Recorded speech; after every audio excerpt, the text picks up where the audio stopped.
Now at 6, mourners getting messages of hate. Racially charged notes left on cars as people remembered 4 men who were gunned down. Good evening, I'm Veronica Dela Cruz. And I'm Ken Bassett, and tonight people are asking some questions about the ugly notes circulated during a candlelight vigil. People had gathered to remember 4 men who were shot and killed in San Francisco's Hayes Valley neighborhood.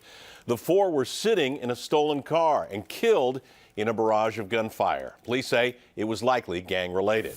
But KPIX5's Joe Vazquez tells us that's where this story takes a turn, in the form of messages left for the mourners. Joe?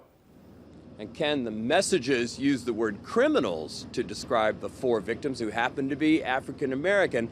I talked to 2 men today here in the neighborhood, one white, one black, who called this very insensitive. The flyer reads, 4 dead criminals honored by the AA community. Underneath the windshield wiper, it goes on to say, are you kidding me? 4 dead criminals honored by the African American community is what it says. Yeah.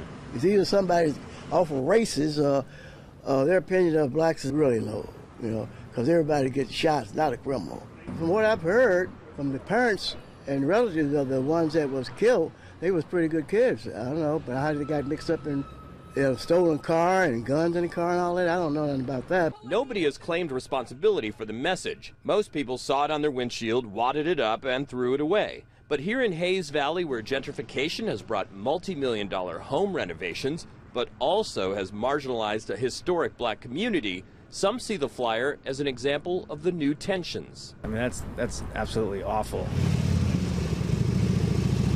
I think that's one of the major problems, is that we're looking towards the victims as being at fault, at looking for some way to justify the killings. And I think a lot of people do that because, if you look around the houses, we're in a really expensive, very pricey community. There's a lot of folks around here that take their security seriously and pay a lot of money to try to secure themselves. So I think if they can give themselves some sort of backdrop or some story to find these kids at fault, it makes it a little bit easier for you to sleep at night.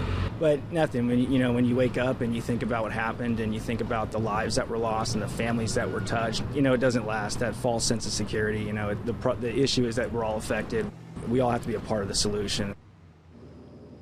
So you've got gentrification, you've got black and white tensions nationwide. Ken, you could see why these messages were not helpful here. No, and hurtful in many cases, for sure. Joe Vazquez in San Francisco tonight. Thank you, Joe.